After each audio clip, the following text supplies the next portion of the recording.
Më shumë se 2000 nxënës të shkollave të mesme nga Ohri në sheshin e qytetit vendosen në lule dhe ndezën qirinj në nderim të viktimave të tragjedisë në Koqan. Nxënësit e thanë se janë të trënditur dhe ndjehen të zhgënjur nga institucionet, që siç thonë, nuk e kanë kryer punën e tyre si duhet në 30 vitet e fundit. Në vendin tonë institucionet po dështojnë, nuk po e bëjnë punën që u është dhënë. Korrupsioni ka prekur gjithë vendin tonë dhe mendoj se ky ishte kulmi. Tani do të duhet të merren masa shumë më të mëdha.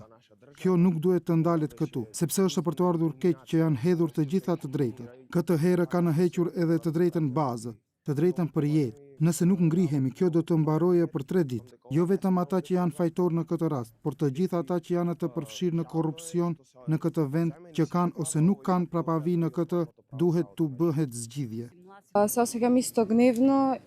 Ndihem e zemëruar dhe e di që mund t'i ndodhe kujdo dhe se ne mund të kishim qenë në atë vend dhe kjo është arsyeja pse mendoj se nuk mund të kishim marrë ndonjë lajm më të trishtuar se ky.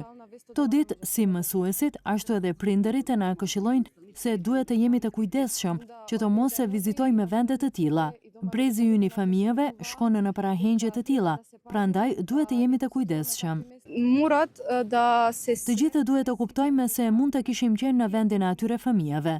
Prindërit duhet të jenë të vetëdijshëm që fëmijët e tyre janë të mitur dhe nuk duhet të lejohen në klubet që funksionojnë pas orës 12.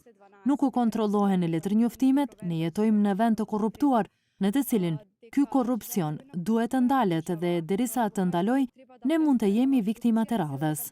Nxënësit e Ohrit mbajtën 10 minuta heshtje në nderim të viktimave, ndërkohë në urën e Drurit në Strug është shfaqur tabela me mesazhin: ne të gjithë jemi fajtorë për përqafimet e munguara. Nga ana tjetër, 2 spitalet e dializës në Strug dhe Spitali i Përgjithshëm i qytetit organizuan aksione për grumbullimin e pajisjeve mjekësore për të ndihmuar Spitalin 8 Shtatori në Shkup, ku janë të shtruar disa nga të lënduarit.